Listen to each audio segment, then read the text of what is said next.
क्या भागने पे मजबूर है। आप देख सकते हैं अवाम इस वक्त पे दब गई है। नाज़रीन किराम, पंजाब पुलिस को देखें, पंजाब पुलिस भाग रही है। नाज़रीन किराम, आप देख सकते हैं पंजाब पुलिस भाग गई है। नाज़रीन किराम, पत्थरों की बारिश हो रही है पंजाब पुलिस के बलवाइयों पर, जिन्होंने इतने साल तक जुल्म किया। आप देख सकते हैं नाज़रीन किराम, ये नाज़रीन किराम आप देख सकते हैं। हम नहीं छोड़ेंगे इनको, ये काफिरों का साथ दे रहे हैं। नाज़रीन किराम आपके सामने पत्थर इस वक्त नाज़रीन किराम आप देख सकते हैं कि पंजाब पुलिस अब भाग चुकी है। आगे आगे हैं अवाम। नाज़रीन किराम, पंजाब पुलिस भाग रही है। नाज़रीन किराम आप देखें,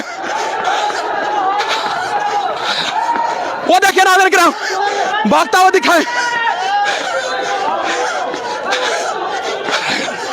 पंजाब पुलिस भाग रही है, देखिए सर,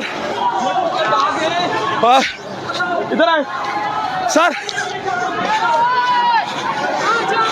क्या कहेंगे, पंजाब पुलिस भगा दी? भगा दिया, हम भगा देंगे, हमारा बहुत जोश है। हमारे नवाज शरीफ ने तबाही कर दिया, मरियम नवाज ने, गरीबों का कोई हाल नहीं छोड़ा है। ये देखिए कि नाज़रीन किराम कंटेनर हटा दिए गए अवाम ने। ये देखें अवाम रोक रही है कि पत्थरबाजी चीजों को मत तोड़ा जाए। आप देख सकते हैं इस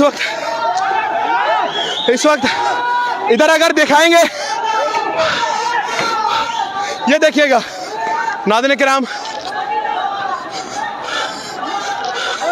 अवाम इस वक्त